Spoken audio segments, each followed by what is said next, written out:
這才是真正讓人羨慕的生活。男人為了和新婚妻子環遊世界，花光積蓄買下一艘擱淺的雙體帆船，並親自動手用2年時間翻新改造，讓這艘破船重獲新生，載着他們遨游碧海藍天。事情還要從去年說起，一場颶風席捲了加勒比海南岸，瞬間讓無數人變得無家可歸。這裡原本是帆船的避風港，然而在颶風摧枯拉朽的肆虐下，許多船只被掀翻、撕裂，散落在紅樹林深處。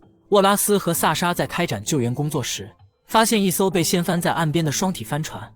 出於好奇，他們開着皮艇上前查看，船上的東西散落一地，貴重的物品早已被人洗劫一空，就連引擎也不翼而飛。不過好在船體結構還算完好，由於整個船身是被倒扣在紅樹林上，以至於船體未遭受海水的浸泡腐蚀，只要將船體給翻轉過来，無需花費太多的時間和金錢就能讓它重新扬帆起航。擁有一艘雙体帆船一直是他們的夢想，此时想買下這艘船的想法不断地縈繞在他們耳邊。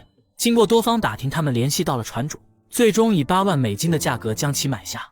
此外還需花費3萬美金才能請來起重船將倒扣的船體翻轉過來。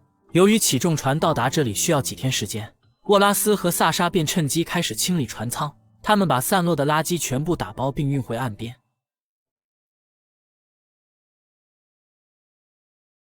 為了減少在翻轉船體時造成2次損傷，能拆除的部件都要盡數拆下。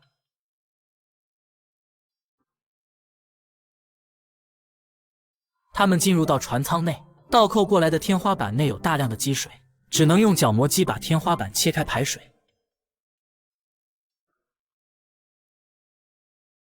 經過幾天的清理之後，船艙變得整潔許多。雖然很多貴重的設備都被洗劫一空，但內部的線路以及裝修狀況依然完好，這也是他們願意買下來自己改造的關鍵原因。為了確保帆船能順利脫困，他們還特地拿來油具清理盤根錯節的紅樹林。這麼好的手藝，肯定能找個好工作。想快速找工作、租房子、找生活服務、買車賣車，交給58同城就成。为了盡可能的減輕船體重量，他們還要找到帆船的水箱，並將其徹底清空。經過幾天的等待，起重船終於抵達紅樹林。由於這裡有一處淺淺的泥灘，大型起重船開足了馬力才強行穿過，一路坎坷抵達紅樹林深處。接下來工人們便緊鑼密鼓地開始準備工作，一部分人用氣囊墊高船體兩側，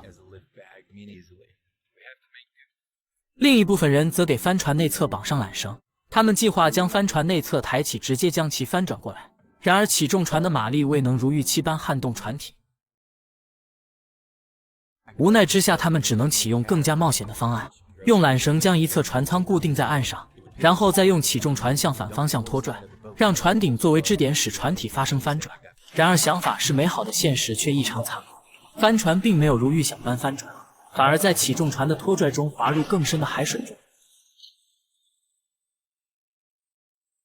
他們所有的努力都在這一刻化為烏有。經過海水的浸泡之後，船艙內的所有電子元件都徹底報廢。原本計劃3個月就能完成的修復工作，現在被迫延長至2年以上，並且所要花費的改造資金也從最初的預算翻倍。雖然大家都面露沮喪，但現在最重要的還是先將船體給翻轉過來。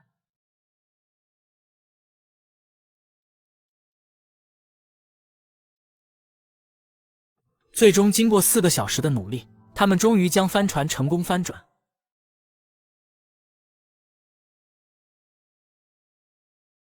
在將船艙內的積水抽乾之後，為了防止電瓶短路發生火災，沃拉斯立即找來工具將船上的鋰電池給拆卸下來。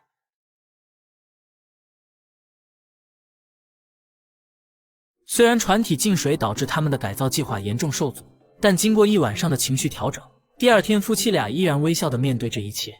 接下來他們需要做的就是將散落在紅樹林上的配件全部收拾打包好放到船上。之前他們幫助這裡的居民重建家園，熱心的村民也主動前來幫忙他們收拾東西。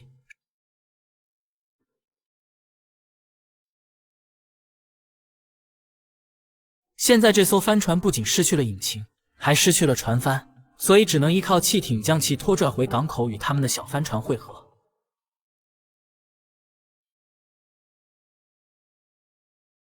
為了籌措改造資金，後續這艘帆船他們決定要賣掉。不過在此之前，還還要依靠它來將雙體帆船拖到38英里外的香料島碼頭上。他們扬帆起航，海風裹挾着鹹色氣息拂過甲板，船尾拖曳着雙體帆船劃開墨藍海面。很快，他們就抵達了香料島碼頭。碼頭工人迅速過來協助將帆船平穩靠岸，然後再將其吊起運送到指定的地方。接下來，沃拉斯和薩莎将正式開始帆船的改造工作。